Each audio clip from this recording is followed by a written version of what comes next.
The rain hammered against the windows of my small apartment in Seattle, a fitting soundtrack to the storm raging inside me. My name is Theron, and until a few weeks ago I thought I had it all. A fulfilling job as a software developer, a cozy home, and a seemingly loving wife, Isolde. I'm 43, and I thought I knew what life was all about. I was wrong. Isolde and I had been married for 7 years. We met at a craft beer festival, bonding over our shared love for IPAs and obscure indie bands. She was an architect with a sharp mind and an even sharper wit. I was smitten from day one. Our relationship was a whirlwind romance, filled with laughter, shared dreams, and the kind of comfortable intimacy that I thought would last a lifetime. But lately, things had been off. Isolde had been distant, preoccupied. Late nights at the office became more frequent, and her explanations grew increasingly vague. When I asked her about it, she'd brush it off, saying it was just a demanding project. I wanted to believe her, but a nagging feeling kept gnawing at me, a sense that something was terribly wrong. It started with a misplaced earring. A delicate silver hoop, not one Isolde owned, lying on the passenger seat of her car. When I asked her about it, she stammered, claiming it must have belonged to a colleague she'd given a ride home. The explanation felt flimsy, rehearsed.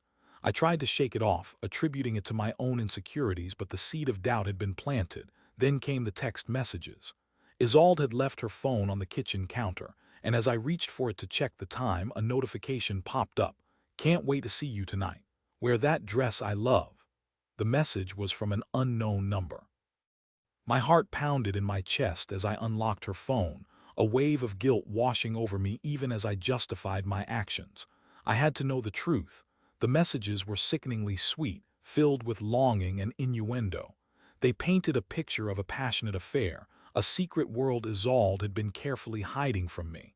The messages were addressed to Gareth. I felt like I'd been punched in the gut. Gareth. Who the hell was Gareth? I spent the next few days in a daze, going through the motions at work while my mind raced. I replayed every interaction with Isolde, searching for clues I had missed, moments where her lies might have been revealed. I felt like an idiot, a fool who had been blind to the obvious signs. I decided I needed to know more. I couldn't confront Isolde without proof, without knowing the full extent of her betrayal. So I did something I never thought I was capable of. I hired a private investigator. His name was Quincy, a burly, no-nonsense guy with a world-weary look in his eyes. He listened to my story without judgment, promising to get me the answers I needed. Quincy's investigation didn't take long. Within a week, he presented me with a thick envelope filled with photos and documents. The photos showed Isolde and Gareth together, holding hands, kissing, entering a hotel. Gareth, it turned out, was a landscape architect who worked at a rival firm. He was married with 2 kids. The documents revealed even more. Isolde and Gareth had been seeing each other for 6 months, meeting for secret rendezvous during business trips and late nights at the office. They had even planned a romantic getaway to Napa Valley, a trip Isolde had told me was a solo work retreat. The evidence was irrefutable. My world crumbled around me. The woman I loved, the woman I had built my life with, had been lying to me, betraying me for months. The pain was excruciating, a dull ache that permeated every fiber of my being. I felt like I was drowning, gasping for air in a sea of despair. I confronted Isolde that evening. I laid out the photos and documents on the kitchen table, watching as her face drained of color. She didn't deny it. She couldn't. The evidence was overwhelming. "Theron, she stammered, her voice trembling. "It just happened. I didn't mean for it to go this far. It just happened," I repeated, my voice rising. "You didn't mean for it to go this far. You've been lying to me for 6 months. You've been sneaking around behind my back. How could you do this to me, Isolde?" She started to cry, tears streaming down her face. "I'm so sorry, Theron. I never wanted to hurt you, but you did hurt me," I shouted, my anger reaching a boiling point. "You shattered my heart. You destroyed our marriage," she tried to explain, to justify her actions, but her words were meaningless. She talked about feeling neglected, about needing attention, about Gareth being different. But all I heard were excuses, hollow justifications for her betrayal. "I want you to leave," I said, my voice cold and emotionless. "I want you out of my life." She begged me to reconsider, to give her another chance, but I was resolute. I couldn't forgive her. I couldn't trust her. The foundation of our relationship had been shattered, and there was no going back. Isolde packed her bags and left that night, disappearing into the rain-soaked streets of Seattle. As I watched her go, I felt a strange mix of emotions: anger, sadness, relief. I was free, but I was also alone. The divorce was swift and brutal. We divided our assets, sold our house, and went our separate ways. I tried to move on, to rebuild my life, but the pain of Isolde's betrayal lingered, a constant reminder of my broken trust. I threw myself into my work, spending long hours coding and debugging, trying to distract myself from the emptiness inside. I avoided social gatherings, preferring the solitude of my apartment to the forced smiles and awkward conversations. One evening, as I was scrolling through social media, I stumbled upon Gareth's profile. He was posting pictures of his family, smiling and carefree as if nothing had happened. A surge of anger coursed through me. He had destroyed my marriage, and he was getting away with it scot-free. I decided I couldn't let him get away with it. I had to expose him, to reveal the truth about his affair to his wife and children. I knew it was a risky move, but I was consumed by a desire for revenge. I contacted Gareth's wife, a woman named Bront, and arranged to meet her for coffee.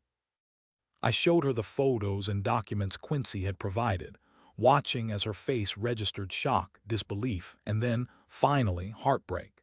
She was devastated, but she was also grateful for the truth.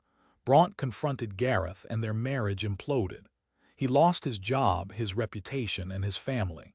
He was ostracized by his community, forced to face the consequences of his actions. I felt a sense of satisfaction knowing that Gareth had been exposed, that he was suffering the same pain I had endured. But the revenge didn't bring me the closure I had hoped for. The emptiness inside remained, a void that no amount of retribution could fill. Months passed, and I slowly began to heal. I started seeing a therapist who helped me process my emotions and rebuild my self-esteem. I reconnected with old friends, and I even started exploring new hobbies. One day, as I was volunteering at a local animal shelter, I met a woman named Willow. She was kind, compassionate, and funny, with a genuine warmth that drew me in. We bonded over our shared love for animals, and we started spending more time together. Willow helped me see that I was worthy of love and happiness, that Isolde's betrayal was not a reflection of my own worth.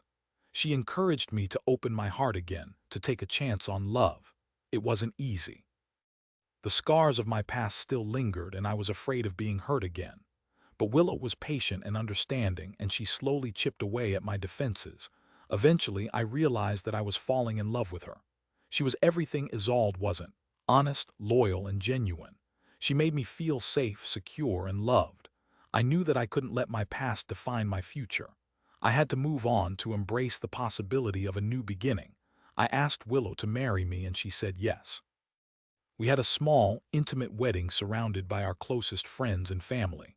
As I looked into her eyes, I knew that I had finally found true happiness. Isolde's betrayal had been a devastating chapter in my life, but it had also taught me valuable lessons about love, trust, and forgiveness. It had forced me to confront my own vulnerabilities and to emerge stronger and more resilient. I will never forget the pain of her betrayal, but I refuse to let it define me. I have learned to forgive, not for her sake, but for my own. I have found love again, and I am grateful for the chance to start over. Life isn't always fair, and sometimes the people we love the most can hurt us in unimaginable ways. But it is how we choose to respond to those challenges that defines who we are. We can succumb to bitterness and resentment, or we can choose to heal, to forgive, and to move forward with hope and resilience. I chose the latter, and I am finally at peace. Summary: Theron, a software developer in Seattle, discovers his wife Isolde's affair through incriminating text messages and hires a private investigator to confirm his suspicions.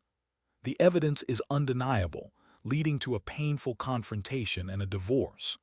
Consumed by anger, Theron seeks revenge by exposing the affair to Gareth's wife, Bront, resulting in Gareth's downfall. Despite the initial satisfaction, Theron finds little solace until he meets Willow, who helps him heal and open his heart again. They eventually marry, allowing Theron to find true happiness and peace, proving that forgiveness and new beginnings are possible even after deep betrayal. Remember, dear listener, even after the darkest storms, the sun can shine again. Never lose hope in the possibility of healing and finding love anew.